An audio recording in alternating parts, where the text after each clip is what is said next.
So hi everyone, today we are going to see machine learning का 2023 का paper, जिसके अंदर हम एक्सक्लूसिव वीडियो में देखने वाले हैं पार्ट बी एंड सी। हमने ऑलरेडी देख लिया है part a, so we are going to see part b and c. तो पार्ट बी के अंदर 5 आउट ऑफ 7 क्वेश्चन करने हैं, 20 मार्क्स का पेपर रहने वाला है। सो पहला ही क्वेश्चन आ गया, अंडरस्टैंड करो बेलमैन इक्वेशन को for value function which is already have come into 2024 as well. 2023 में भी दोबारा सेम क्वेश्चन आ गया। So let's see. Bellman equation is kind of ऐसी इक्वेशन है जो आपकी एक रिलेशनशिप मेंटेन करती है किसी भी वैल्यू ऑफ स्टेट के बीच में and values of possible next state के अंदर। तो किसी भी एक स्टेट के अंदर जहां पर V1 लाइज कर रहा है और नेक्स्ट उससे डिपेंडेंट आगे कौन सी पॉसिबल वैल्यूज है, उसके बीच की रिलेशनशिप को बेलमैन इक्वेशन के थ्रू एक्सप्रेस किया जाता है। So basically it is a backbone of many dynamic programming and reinforcement learning. इसके अंदर एक बहुत अच्छी लाइन है कि according to the Bellman equation long term का जो रिवॉर्ड है ना, फाइनल रिवॉर्ड, वो कैसे निकाला जाता है। सो लॉन्ग टर्म का final reward into the given action is equal to the reward from the current action combined with the expected reward from the future action. एक तो आपका करंट एक्शन आपने परफॉर्म किया, वो रिवॉर्ड, साथ में आप यहां से वहां इधर उधर उधर उधर ऐसे जा सकते थे। तो एक्सपेक्टेड रिवॉर्ड था कि अगर हम ऐसे जाते तो ये रिवॉर्ड मिलता, ऐसे जाते तो ये रिवॉर्ड मिलता। सो that is your expected reward. उन दोनों का कॉम्बिनेशन ही आपका लॉन्ग टर्म रिवॉर्ड होता है। Is it clear now? This example I have already explained into the machine learning playlist very well. I must suggest you go and watch that videos because this is very good way में मैंने बहुत समझाई है। अभी पढ़ाएंगे time waste हो जाएगा। So I am just want you guys go and watch this example as well, how we are changing these values and one value is depending to the other। तो कैसे हो रहा है कि जैसे कि आपको इस फाइनल रिवॉर्ड पे पहुंचना है तो आप डायरेक्ट यहाँ से पहुंच जाओगे। एक आप जैसे इस पे गए, इस पे गए, इस पे गए, इस पे गए, इस पे गए, इस पे गए, इस पे गए, इस पे गए, ऐसे पहुंच गए। एक आप इस पे जाके वापस आ गए, इस पे ऐसे गए। So values will change with the changing the path. तो ये आप जरूर देखना यार, I would like to suggest. And in the shortcut we can say finally VS की जो करंट स्टेट की वैल्यू है वो निकलेगी मैक्सिमम ऑफ आपका जो रिवॉर्ड है करंट स्टेट से एक्शन परफॉर्म करने के लिए, साथ में नेक्स्ट स्टेट पे जा रहे हो वो, एंड योर गामा की value. So this is your formula for the Bellman equation and इस एग्जांपल के लिए please watch that video into the machine learning playlist, link description पे गिवन है। Give the matrices and demerit and merit of the filter and wrapper feature selection into the method। तो आपके फायदे और नुकसान बताने फिल्टर एंड रैपर फीचर के। तो बिफोर टू स्टार्ट आपको पता होना चाहिए फिल्टर मेथड क्या होता है। तो देखो फीचर सब सिलेक्शन होता है कि to find the optimal feature subset. तो आप बहुत बड़े डेटा सेट के अंदर एक परफेक्ट आपकी रिक्वायरमेंट के अकॉर्डिंग क्या करते हो, फीचर्स को फाइंड आउट करते हो, तो उनको सिलेक्ट करते हो। इसके अंदर 3 मेथड होते हैं, फिल्टर होता है, रेपर होता है एंड एम्बेडेड होता है। फिल्टर के अंदर क्या होता है, this basically select the subset of variables as a preprocessing step and independently of the user classifier. It would be a worth to identify the variable ranking feature select is a filter। तो basically क्या था, आपने input features आप देते हो, ठीक है, उसे इनपुट वेरिएबल निकालते हो और वो आप देते हो इसको फीचर सबसेट सिलेक्शन में, जिससे वो क्या करता है फीचर का एक सेट निकाल के देता है। वो आगे अपन इस सेट को लर्निंग एल्गोरिथम में परफॉर्म करते हैं। रैपर के अंदर इस काइंड ऑफ समथिंग की एक पूरी प्रोसेस चलती है, जिसके अंदर क्या होता है कि आपके फीचर का सिलेक्शन सर्च होता है पहले, फिर उसको इवेल्युएट करते हैं, फिर लर्निंग एल्गोरिथम में जाता है और वहां से वापस आपको फीचर सिलेक्शन देखने को मिलता है। तो आपको training set and feature set दोनों मिलता है यहाँ पे। Into the wrapper class we have the black box, जिसके अंदर क्या होता है आप ट्रेनिंग सेट देते हो, इसमें से फीचर्स को सिलेक्ट करते हो, तो फीचर प्लस ट्रेनिंग सेट आगे जाता है लर्निंग एल्गोरिथम में जो फाइनल इवेल्युएट करता है, जिसमें आप टेस्टिंग सेट के थ्रू कंफर्म करते हो कि आपने जो आउटपुट दिया है वो एक्चुअल आउटपुट है या नहीं। तो इससे आपको एक्यूरेसी पता चल जाएगी उस मॉडल की, एंड आपको जो फीचर सिलेक्शन किया है उसका भी आइडिया लग जाता है। एम्बेडेड के अंदर ये स्पेसिफिकली गिवन मशीन लर्निंग की परफॉर्मेंस के लिए होता है, ताकि आप जो भी वेरिएबल सिलेक्शन होता है ट्रेनिंग के दौरान उसको निकाल सके। तो एम्बेडिंग्स बनती है, if you have know about, I don't know, similarity के अंदर अलग अलग एम्बेडिंग्स बनती है जो वेक्टर स्पेस के अंदर स्टोर की जाती है इसे 2D 3D के अंदर, एंड फिर finally we do the filter for the feature selection. So filter feature selection के अंदर मेरिट डिमेरिट की बात कर रहे थे। तो देखो फिल्टर के अंदर तो ओनली अपन क्या करते हैं, डायरेक्टली यहाँ पर इनपुट देते हैं, फिर ये परफॉर्म करते हैं, फिर यहाँ से ये सेट यहाँ पे परफॉर्म कर दिया जाता है। ठीक है, so it is a computational efficiency की much faster than this obviously. ठीक है, स्केलेबिलिटी की बात करें तो हैंडल कर सकते हैं अपन, क्योंकि छोटी प्रोसेस सीधा एकदम फ्लो है। सो स्केलेबल हो गया, गुड जनरलाइजेशन हो गया, लोअर ओवर फिटिंग हो गया। तो ये कुछ फायदे हैं इसके।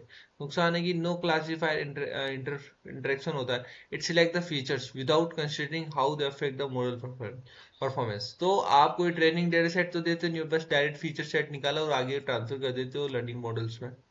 सो इग्नोर करता है फीचर की डिपेंडेंसी। ऑफन क्या होता है, इन यूनिवेरिएट आपको एनालिसिस यूज करने होते हैं which evaluate the features individually and this में neglect important inter feature relation. So ignore कर देता है फीचर की डिपेंडेंसी को, may reduce the performance as well.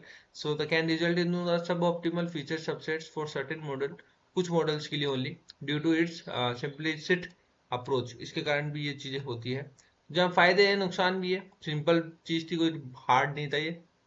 ठीक है, रेपर क्लास की बात करें तो इसके अंदर पूरा आप प्रॉपर एक इन ब्लैक बॉक्स बना के फिर इसके अंदर पूरी चीजें परफॉर्म करते हो, फिर ट्रेनिंग सेट और फीचर सेट दोनों देते हो आगे, फिर वहां पर टेस्टिंग सेट चल रहा है, इवेल्यूएट होता है। तो very kind of long process.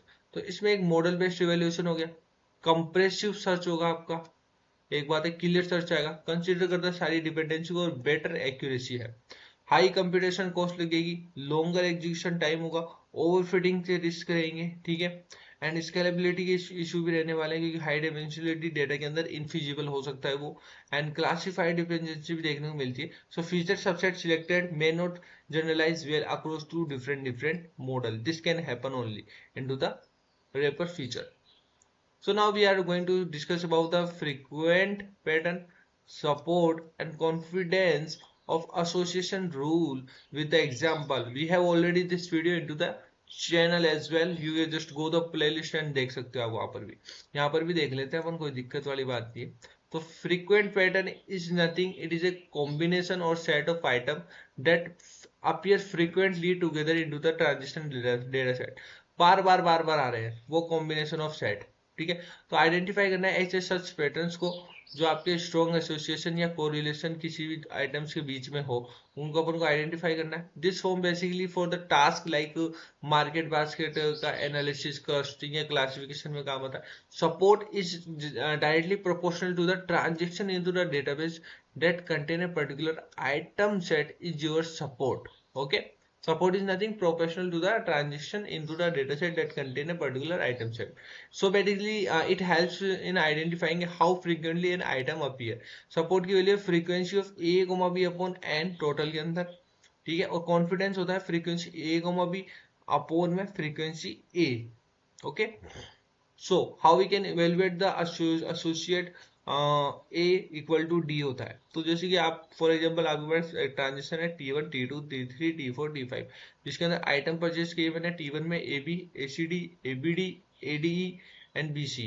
Total transaction कितने, 5। ठीक है, और फ्रीक्वेंसी एडी को देखना है ये वाली, तो एडी इसमें आ रहा है एक तो। ठीक है, ए और डी इसमें आ रहा है, ए और डी इसमें आ रहा है। सो आई थिंक देर आर 3 जिसमें एडी आ रहा है, और ओनली ए निकालना है, क्योंकि ए कोमा डी आएगा, फिर ए आएगा कॉन्फिडेंस के इसमें। तो ए आ रहा है 1 2 3 4। तो कैन वी से कॉन्फिडेंस तो आपका हो गया यहाँ पर 3/4। ठीक है, एंड सपोर्ट की बात करें तो a comma d which is your 3, and total transition है 5, तो 3,5 आपका सपोर्ट हो गया। तो यहाँ पे सपोर्ट क्या आ गया, कॉन्फिडेंस है क्या, इनकी वैल्यू निकल के ये आ गई। सिंपल, ये फॉर्मूला याद रखना सपोर्ट और कॉन्फिडेंस का। सो इसी के अंदर अगर फर्दर अपन आगे बढ़े तो frequent pattern minimal mining, sorry frequent pattern की mining using Apriori algorithm. So suppose करो सपोर्ट की वैल्यू 2 है, तो इस केस में क्या होगा कि आपको सपोर्ट काउंट देखने कितने कितने निकल के आ रहे हैं। तो ए कितने हैं 4 टाइम है, बी कितने हैं 3 टाइम है, डी कितने हैं, सी कितने हैं, तो इनकी वैल्यू निकल के आ गई। अब आपने सपोर्ट की वैल्यू कैंडिडेट की वैल्यू 1 से सेट कर रखी है, तो 1 will not be included into this. Okay, so आपकी फ्रीक्वेंसी की value A B C and D आएगी ओनली। ओके, मिनिमम सपोर्ट 2 होना चाहिए। तो 2 इसमें जैसे कि आप देखो सी भी 2 बार आ चुका है एटलीस्ट, बी भी आ चुका है 2 बार, बट ई ही ओनली एक ही बार आया है, तो वो काउंट नहीं होगा। एंड इसी प्रकार कैंडिडेट की के की वैल्यू 2 कर रहे हो आप, तो अब देखो अब दो के कॉम्बिनेशन से होगा, 1 1 से नहीं होगा।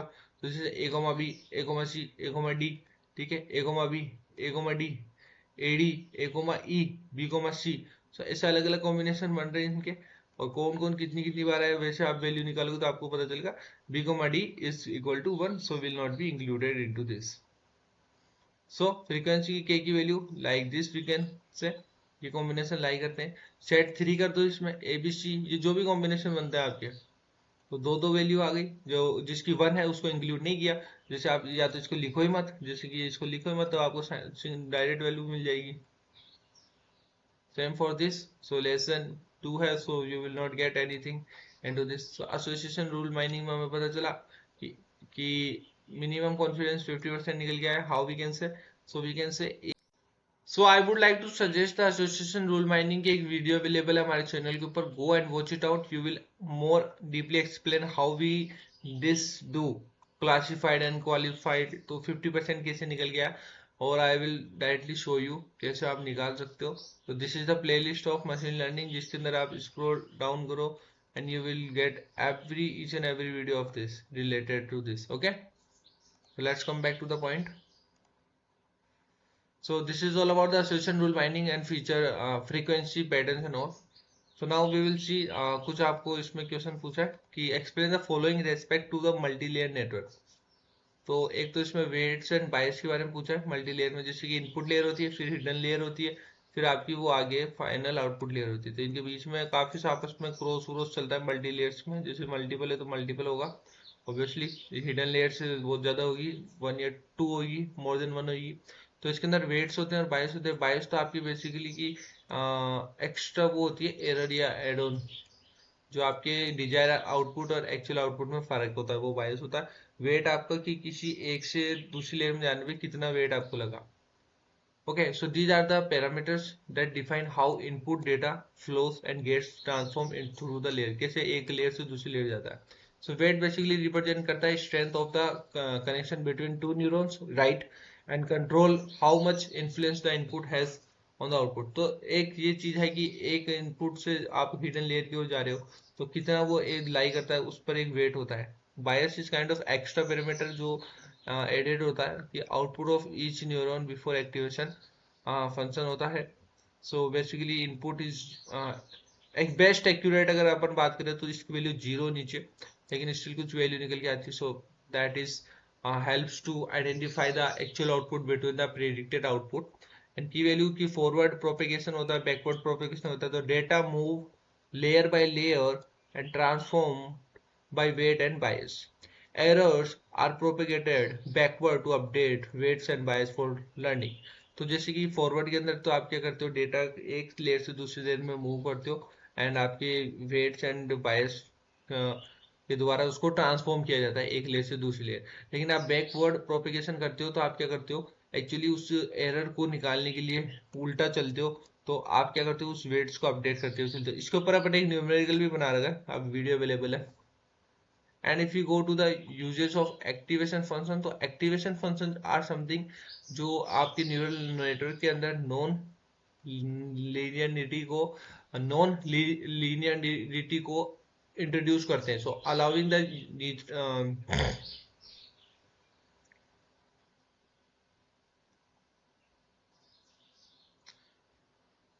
So activation function play the vital role into the neural network by introducing non-linearity.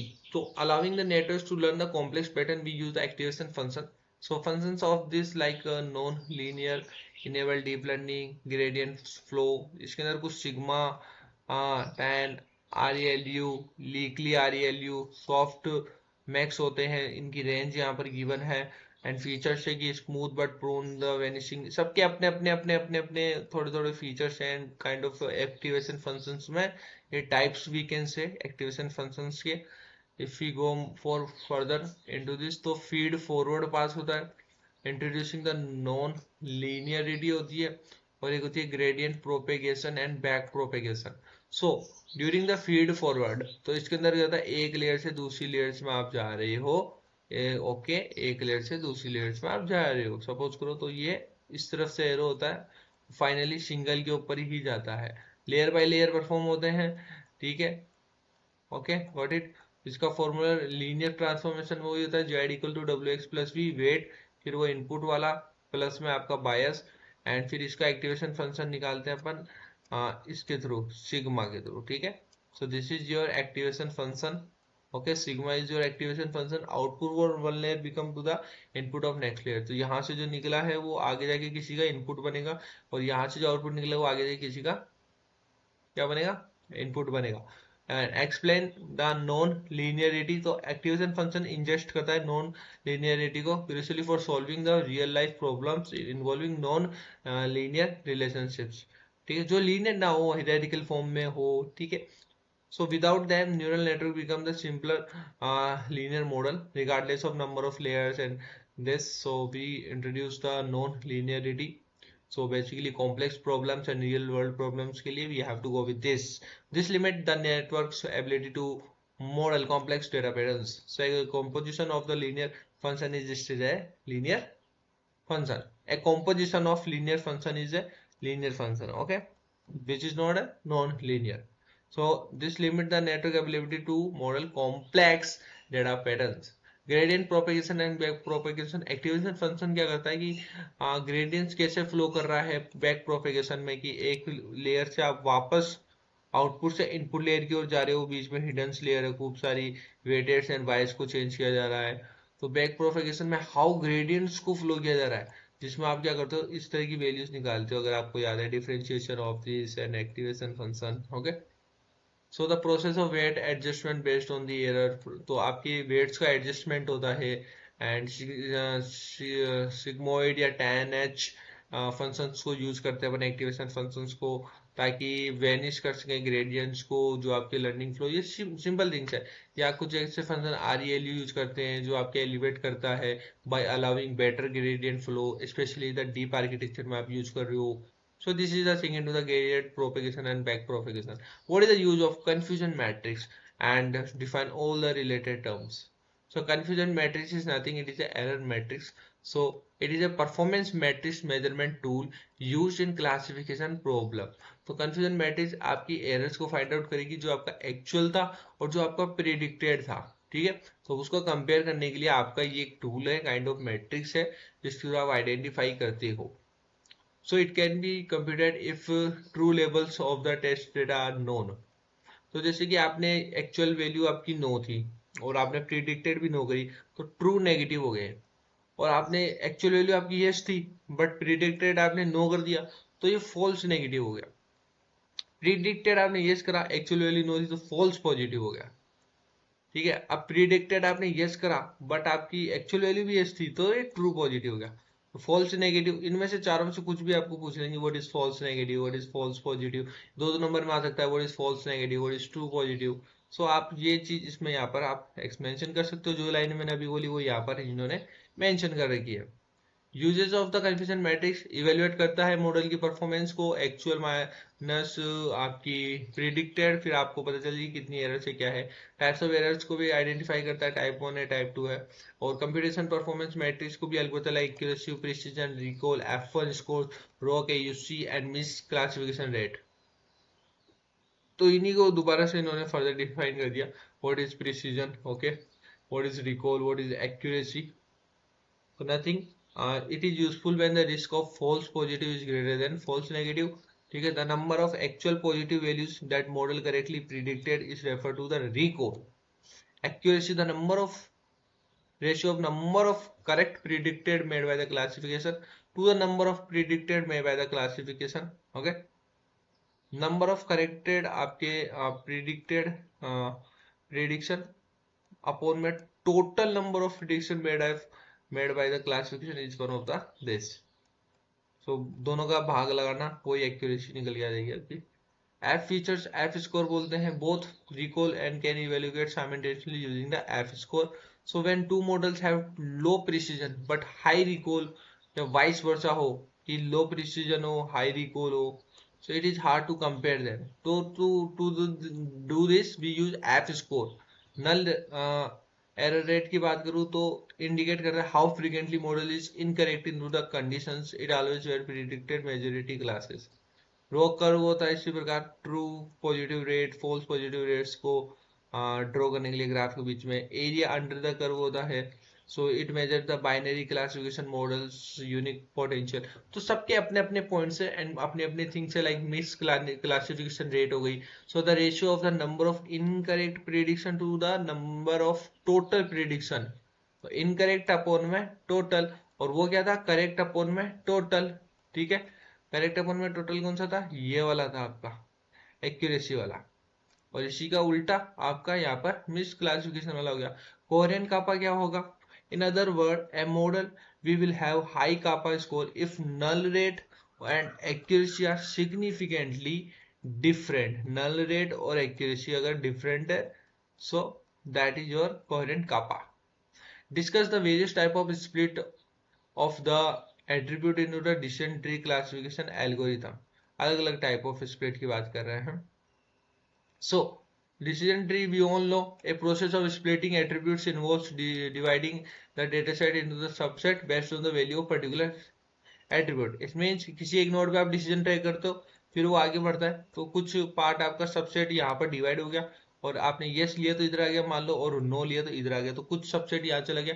तो आप आपके एट्रीब्यूट यस नो के बेस पर आपने अपने डेटा सेट को अलग अलग डिवाइड कर दिया।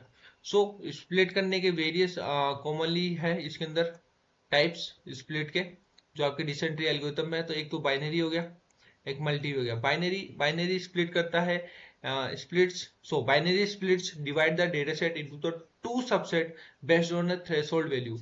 तो दो में निकलता है कि अगर इससे कम है या ज्यादा है या इक्वल टू है, तो इक्वल टू लेस देन तो इसमें आ गया, और ग्रेटर देन इसमें आ गया, तो बाइनरी इसमें आ गया। ठीक है, मल्टीवे के अंदर क्या होता है कि multiway divides the data set into more than to subset based on the condition and category of the this, like colour red है, ब्लू है, ग्रीन है, स्काई है, तो कंडीशन के अकॉर्डिंग ये मल्टीवे हो गया।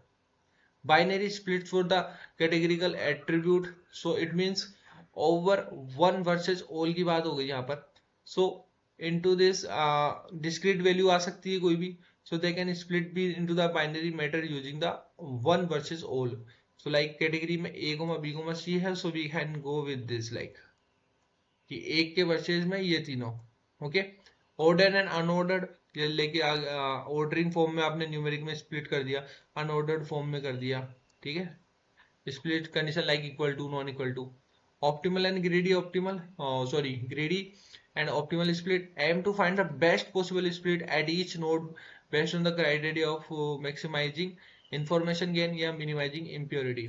ग्रेडी के अंदर लोकली मैनुअली ऑप्टिमाइज डिसीजन होता है ईच नोड पर without considering the global outcome. हर पॉइंट पर आपको बस ऑप्टिमल चलना है, लास्ट में क्या होने वाला है।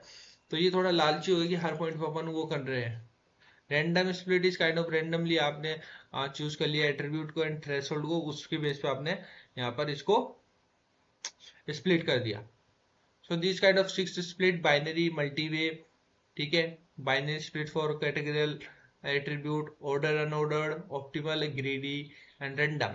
What is overfitting problem into the machine learning? Give the solution for it। Overfitting is nothing, it is an undesirable machine learning behavior that occurs when the model give accurate prediction for the training dataset but fail to the see into the new unseen data. तो एक आपने particular data set दिया, उस पर train किया और done हो गया। अब कुछ ऐसा डेटा सेट लाया जो उसने कभी देखा ही नहीं था, और उस पर जाके वो फेल जाए, तो वो हो गया ओवरफिटिंग, कि उसमें फिट नहीं हो पा रहा है। तो आपका इनएक्यूरेट वैल्यूज आ गई, आपकी इनएक्यूरेट प्रिडिक्शन निकल गए फॉर न्यू आउटकम के केस में।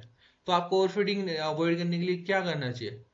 सो you can only get accurate prediction if model generalize well, और अच्छे से हर तरह के डेटा पे आपने उसको ट्रेन किया है। तो आपको इस तरह की अगर फिटिंग अगर होती है, तो आपको किसी भी चीज पे रिलाई करने की बजाय आपको ट्रेनिंग डेटा सेट को और बेटर करना चाहिए आपका, ताकि वो मॉडल और अच्छे से वर्क करे। तो training data set is too small होने के कारण, या presence of noisy information, irrelevant data आपने डाली है उसमें बहुत ज्यादा, तो वो पूरा ही कंफ्यूज हो गया। या आपका data is train too long on the data set, बहुत बड़े डेटा सेट पे ट्रेन कर दिया आपने, model complexity is too high. So these are some reasons. तो ओवरफिटिंग के एग्जांपल्स दे रखे हैं, जैसे डॉग इमेज क्लासिफायर है, ठीक है। A model is trained mostly on the dog image taken outside in the park. It may incorrect learn grass as a key feature and fail to recognize dog indoor settings. So this can happen. University student का prediction में हो सकता है overfitting. सो detecting overfitting के लिए आपको test करना पड़ेगा. इफ एरर हाई है on the test data, so overfitting is happen. ठीक है. So best way to detect overfitting by evaluating the model more comprehensive and representative data के अंदर. तो के फोल्ड क्रॉस वैलिडेशन होता है, जिसके अंदर क्या होता है, आप स्प्लिट करते हो किसी भी ट्रेनिंग डेटा सेट को के फोल्ड के अंदर, और के माइनस के ऊपर उसको ट्रेन करते हो, और के नंबर तक उसको इवेल्युएट करते हो. So that is your K fold. Simple. So method to prevent overfitting क्या है? Methods: early stopping before the model start memorize noises. Stop कर दो ट्रेनिंग को. प्रूनिंग करो, यानी फीचर्स का सिलेक्शन करो, आइडेंटिफाई करो और इररिलेवेंट को हटा दो. रेगुलराइज करो, मैथमेटिकल पेनलाइज करो कॉम्प्लेक्सिटी को मैथमेटिकल टेक्निक यूज करके, एंड लेस इम्पैक्ट होगा या आपके प्रेडिक्शन पे और पॉपुलेशन ग्रोथ हो जाएगी. और एनुअल टेम्परेचर में get high penalty due to this. So you can read out also regularization की परफॉर्मेंस आप जानते हो क्या होती है. एनसेम्बलिंग, सो कंबाइन करना है आपको multiple machine learning models to improve accuracy. Multiple आप मशीन लर्निंग मॉडल्स यूज कर दो. सो लाइक बेकिंग के अंदर आप क्या करते हो, रैंडम फॉरेस्ट यूज करते हो ट्रेन करने के लिए पैरेलल. ठीक है. बूस्टिंग के लिए आप सीक्वेंशियल यूज करते हो, जैसे XGBoost हो गया आपका. Data augmentation slightly alters training data every time the model sees it.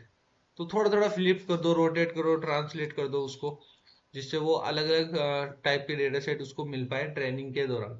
So prevents the model from memorizing static data samples. अलग अलग तरह के मिलेंगे तो वो रेडी रहेगा कुछ अननोन डेटा सेट आने पर आंसर करने के लिए. पार्ट सी की ओर चलते हैं.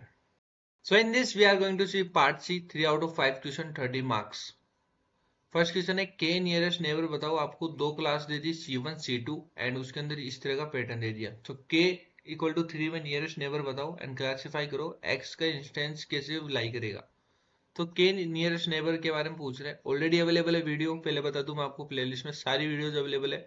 मेरी ये सजेशन है, एक बार वो प्लेलिस्ट गो थ्रू कर लो फटाफट फास्ट स्पीड में, सारे टॉपिक्स देख लो ताकि आपको फुल आइडिया हो जाए इसके बारे में. फिर उसमें आपको 40 to 60% देखो question same to same as it is वहां मिलेंगे. पेपर में ज्यादा भी आ जाते हैं, कई बार एज इट इज आ जाते हैं क्वेश्चन छूट के, जैसे लास्ट ईयर आए थे. सो KNN is a supervise machine learning algorithm. So classification and regression के लिए दोनों के लिए फाइंड आउट की जाती है. तो KNN इज ए के नियरेस्ट नेबर. जो भी आपके नियरेस्ट नेबर है उनको मिला के आप एक क्लस्टर बना देते हो, दैट इज योर के नियरेस्ट नेबर. तो आपने क्लासिफाई कर दिया उसको, एक रिग्रेशन परफॉर्म कर दिया, दैट्स ऑल. तो कैसे वर्क करता है, आपने के वैल्यू चूज करी जैसे कि 3. ठीक है. एंड उसके बीच में आप डिस्टेंस निकालोगे, क्वेरी पॉइंट और ट्रेनिंग पॉइंट के बीच में जो डिस्टेंस है वो निकाला आपने. फिर जो नियरेस्ट जो निकल के आ रहे हैं डिस्टेंस के बेस पर, वो बस आपने पकड़ लिए. ओके. सो डिस्टेंस कैसे निकली, यूक्लिडियन हो गई, मैनहट्टन हो गई, या मिनॉक्सी हो गई. Okay. So after identify the K nearest neighbour based on the distance, you will assign the class based on the majority vote for the K nearest. उसके बाद उसमें क्या क्लास निकली वो आपको बतानी है. ठीक है. सो फॉर एग्जाम्पल आपके पास ये वैल्यू थी, आप उसको सॉर्टेड कर दो, C1 आगे आ गए, C2 पीछे आ गए.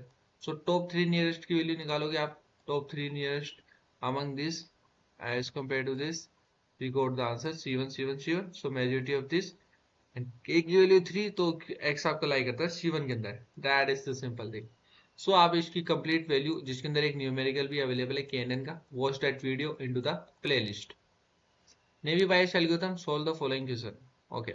सो आपका ये क्वेश्चन है, सिंपल क्वेश्चन है, उसमें एक नेवी बायस परफॉर्म करनी है. दो क्वेश्चंस की वैल्यू दे रखी है कि अगर A1 A2 A3 ऐसा हो, A1 A2 A3 ऐसा हो. चलो देखते हैं, नोटबुक में चलते हैं. चलो. सो इन क्वेश्चन नंबर 19 आपको देखो A1 A2 A3 की वैल्यूज गिवन है, क्लास दे रखी है C1 C1 C2 C2 C2. तो अपन क्या करेंगे, NBC नेवी बायस एल्गोरिथम या क्लासीफायर. ठीक है. उसके अंदर A1 की वैल्यू A, A2 की वैल्यू C, A3 की वैल्यू B है. तब आप बताओ इसको सॉल्व करो स्टेप बाय स्टेप. तो देखो C1 की क्या प्रोबेबिलिटी रहेगी, 1 2 3 4 5. 5 में से C1 कितनी बार है, 2 टाइम, तो 2/5. C2 कितनी बार है, 3 टाइम, 1 2 3. तो ये होगा 3/5 विच इज इक्वल टू 0.6 0.4. ठीक है. अब A1 इक्वल टू ए के केस में C1 की वैल्यू, ठीक है, तो जब C1 जब था तो A1 में ए की वैल्यू कितनी बार आई, स्मॉल ए की एक बार आई, ठीक है, कितनी पॉसिबिलिटी है, 2, C1 के केस में ओनली, तो 2 आई, जिसमें ए की बार ए आया तो 1/2, ठीक है। नेक्स्ट A1 की वैल्यू ए C2 के केस में, तो टेबल में आओ वापस, C2 कितने 1 2 3 है, इसमें A1 में ए कितनी बार आया, एक ही बार C2 के केस में। अब C1 में भी आए बट वो वाला नहीं देखना, C2 वाले केस में देखने अपन को, तो A1 बार आए तो 1/3, तो इसकी वैल्यू आपकी निकल के आ जाएगी 1/3.33। अब ये वैल्यू निकल गई आपकी।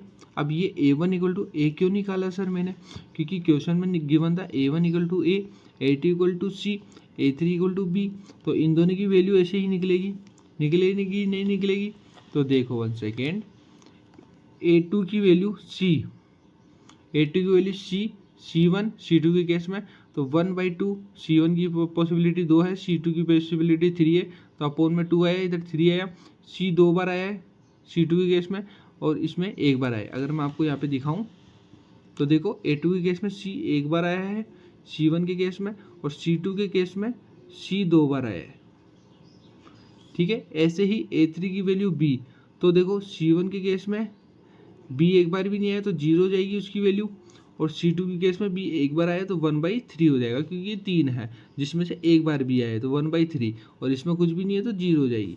तो अगर मैं आप इनको फाइनल वैल्यू यहाँ पे आपको दिखाऊं तो आप देख पा रहे हो 0.33, इसकी आ गई 0.5, 0.67, यहाँ तक आपने निकाल लिया। अब आपको निकालना है पोस्टीरियर प्रोबेबिलिटी, जिसमें आपको C1 अपोन में, अपोन नहीं बोलते इसको, आप ऐसे मान लो बैरियर, मान लो barrier A1 A value, A2 C value, A3 B value, ठीक है। तो इसका कोरिस्पेंड निकलता है तीनों का मल्टीप्लाई कैसे, P1 C1, ठीक है, and A1 A C1, A2 C C1 निकाला ना, क्योंकि A3 B C1। अब ये वैल्यू जस्ट अपन ने अभी अभी निकाली, A1 C1, ठीक है, A2 C C1 and A3 B C1, तीनों की वैल्यू मेरे पास गिवन है। तो क्या मैं इसमें फॉर्मूला लगा के आगे आंसर निकाल सकता हूँ, 1 सेकेंड, तो 0.4 निकला सबसे पहले C1 की प्रोबेबिलिटी, फिर इसकी वैल्यू 0.5, इसकी वैल्यू 0.5, और इसमें B मिला नहीं था C1 में तो 0, तो फाइनल वैल्यू हो गई 0, राइट। अब अपन आगे देखते हैं इसके अंदर, 1 सेकेंड, या सो C2 के केस में भी A1 A2 A3 निकाला, कोरस्पॉन्ड किसके, C2 के, A1 A C2, A2 C C2 and A3 B C2, ठीक है, दिस इज योर C2।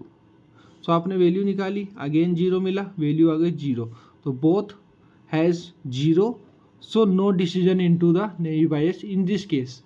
अब इसी प्रकार एक और न्यूमेरिकल अपन को गिवन है, ठीक है, जैसे ये वाली वैल्यू आई थी वैसे ही अपन को एक नई वैल्यू मिलेगी, उसके कोरस्पॉन्ड अपन इस तरह से वैल्यू निकालेंगे, ठीक है, फिर अपन फाइनल ये वाला वैल्यू निकालेंगे और अपना आंसर आ जाएगा। अगर मैं आपको दिखाऊं डायरेक्टली, अगर आपको ये वाला आइडिया समझ में आ गया तो वो तो कुछ भी नहीं था, ठीक है, वो तो कुछ भी नहीं है आपका।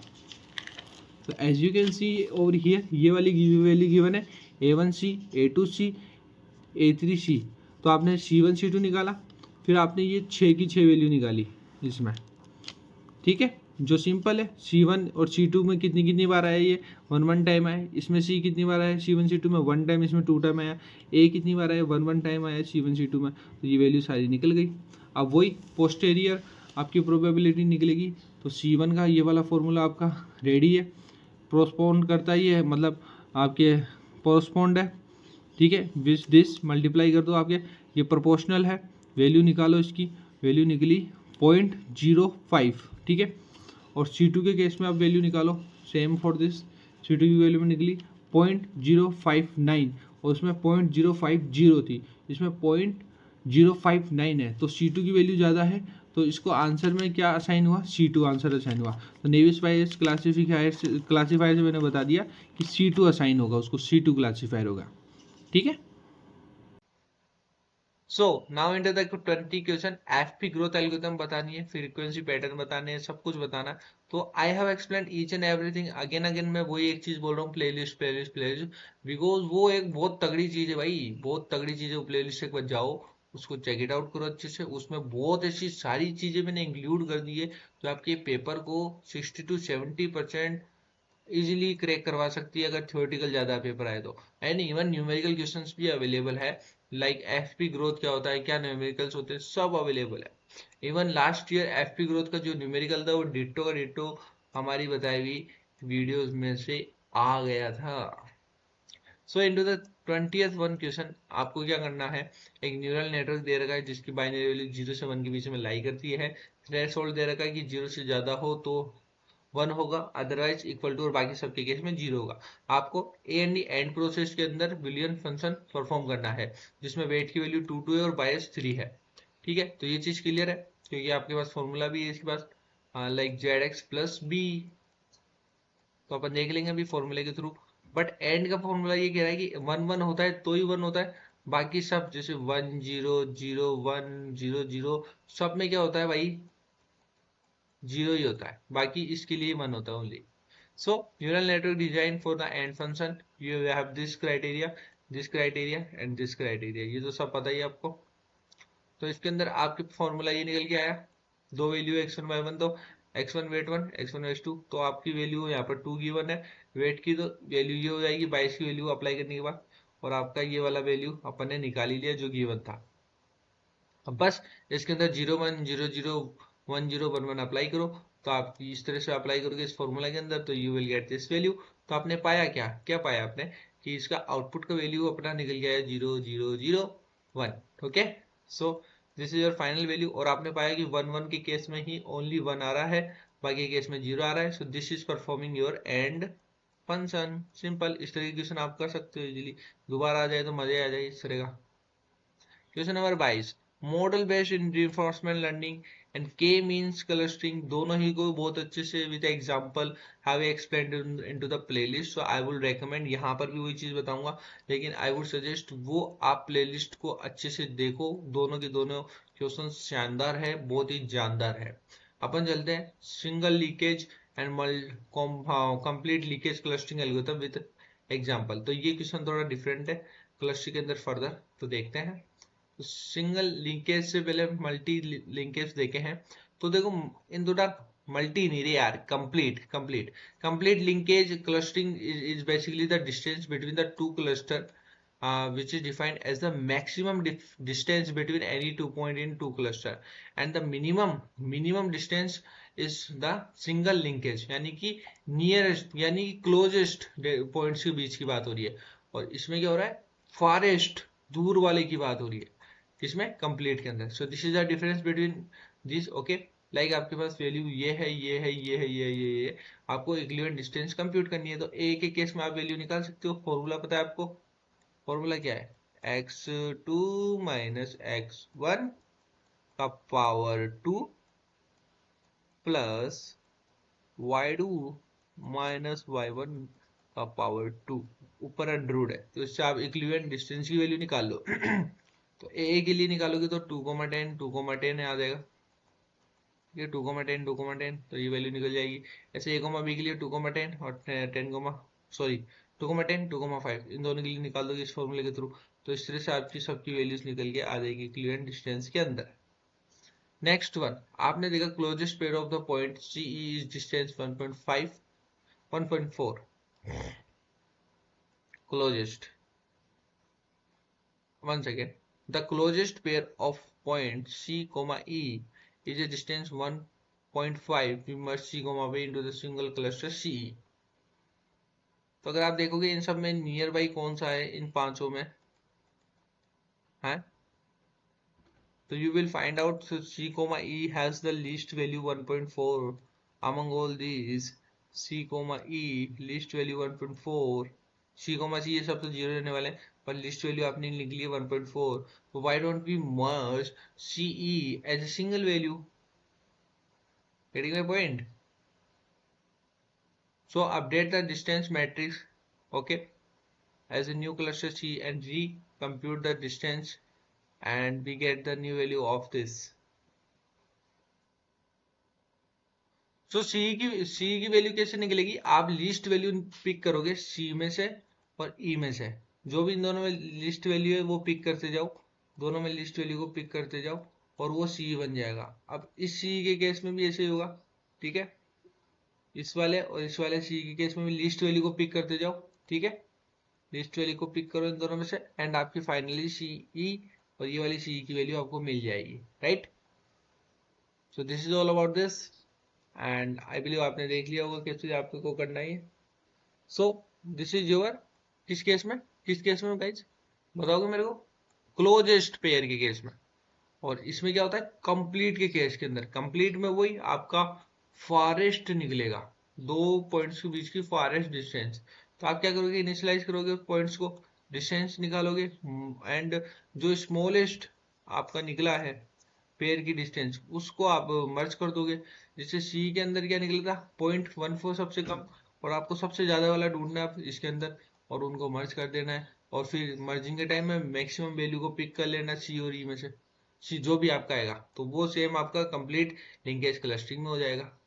And this is the process they I have already mention us and या सो टेस्ट के लिए मैक्सिमम लास्ट 2024 का पेपर था ना, 2024 का जो अपन ने सोल्व किया था उसमें भी ये था सिंगल एंड कंप्लीट, उसमें छोटे एग्जांपल सेट से किया है तो वो भी आप एक्सप्लोर कर सकते हो। So this is all about 2023 machine learning. सुबह के बज रहे हैं 5, so we have done and complete the video so that आपके पास जल्द से जल्द ये वीडियो पहुंच सके। नाउ एडिटिंग करते हैं। जय हिंद जय भारत, आपके पास तो पहुंच गई होगी। Thank you so much.